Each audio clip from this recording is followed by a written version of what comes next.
Hello friends, this is चेतन। आज के Hindustan times में स्पोर्ट्स से संबंधित एक आर्टिकल आया था जिसे देश के महान क्रिकेटर सचिन तेंदुलकर द्वारा लिखा गया। इस आर्टिकल में उन्होंने बताया कि खेल किस तरह राष्ट्र निर्माण में भूमिका निभाते हैं।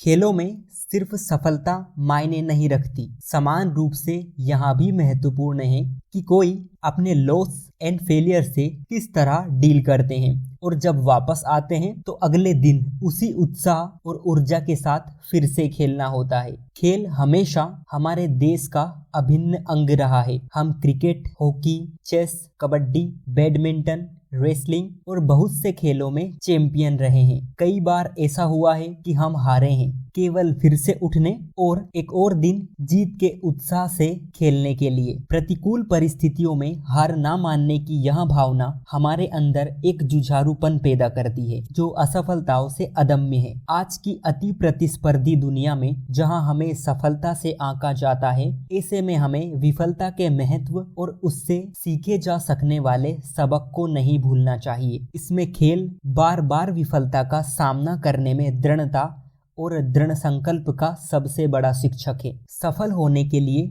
कड़ी मेहनत करने वाले समाज में हर समय प्रेरित रहना मुश्किल होता है। हर किसी के पास असफलताओं से उपजी अपनी निराशाएं हैं, लेकिन फिर भी हमें खेल खेलना जारी रखने की आवश्यकता है। हमें नई चीजों की कोशिश करने से डरे बिना कोशिश करने के मूल्य को पहचानना चाहिए। खेल हमें एक डरावनी मानसिकता को बदलने के लिए मदद कर सकते हैं। विराट कोहली, मीराबाई चानू, मेरी कॉम और पीवी सिंधु ये कई बार हारे हैं, लेकिन इनमें से हर एक ने एक बार फिर से कोशिश की अपना बेस्ट देने के लिए, अपनी टीम के लिए और अपने देश के लिए। अगर हमें जीत की भूख है तो अपनी विफलताओं को सकारात्मक दृष्टिकोण से अपनाना होगा। असफलताओं के सबक हमें अगली बड़ी जीत के महत्व को सिखाते हैं। खेल एक महान चीज है जो हमें खुद को व्यक्त करने के लिए अवसर खोजने की स्वतंत्रता देता है। हमें विकल्प प्रदान करता है जिसका हम आनंद लेते हैं और इसमें हम हमारी पूरी क्षमताओं का उपयोग करते हैं।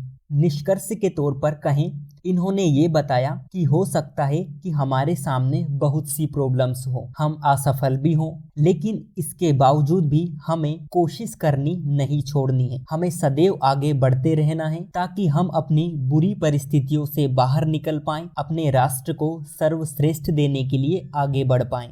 फिर एक न्यूज़ बाजार में सरकारी हस्तक्षेप को लेकर थी कि सरकार ने गेहूं के दाम में तेजी को देखते हुए अपने भंडार से 30 लाख टन गेहूं खुले बाजार में बेचने का फैसला लिया है और यहां बिक्री ओपन मार्केट सेल स्कीम के तहत होगी। इस स्कीम के तहत सरकार समय समय पर थोक उपभोक्ताओं और निजी व्यापारियों को खुले बाजार में पूर्व निर्धारित कीमतों पर खाद्यान्न बेचने के लिए FCI को अनुमति देती है ताकि खाद्यान्न की कीमतों पर नियंत्रण रखा जा सके। फिर एक न्यूज ये थी कि हमारे आर्म फोर्सेस के सैनिकों को आज कीर्ति और शौर्य चक्र देने की घोषणा की गई। फ्रेंड्स, कीर्ति चक्र एक सैन्य अलंकरण है जो युद्ध के मैदान से दूर वीरता, साहसी कार्यवाही और आत्म बलिदान के लिए दिया जाता है। यहाँ शांति काल में महावीर चक्र के समतुल्य होता है, लेकिन वरीयता क्रम में महावीर चक्र के बाद आता है। इसे 1952 से दिया जाने लगा। इस बार 6 सैनिकों को कीर्ति चक्र प्रदान किया जा रहा है, जिनमें से 2 है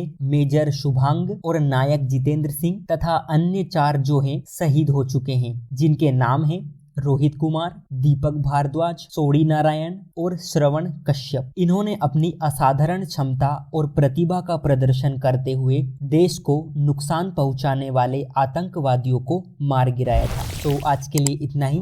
थैंक यू।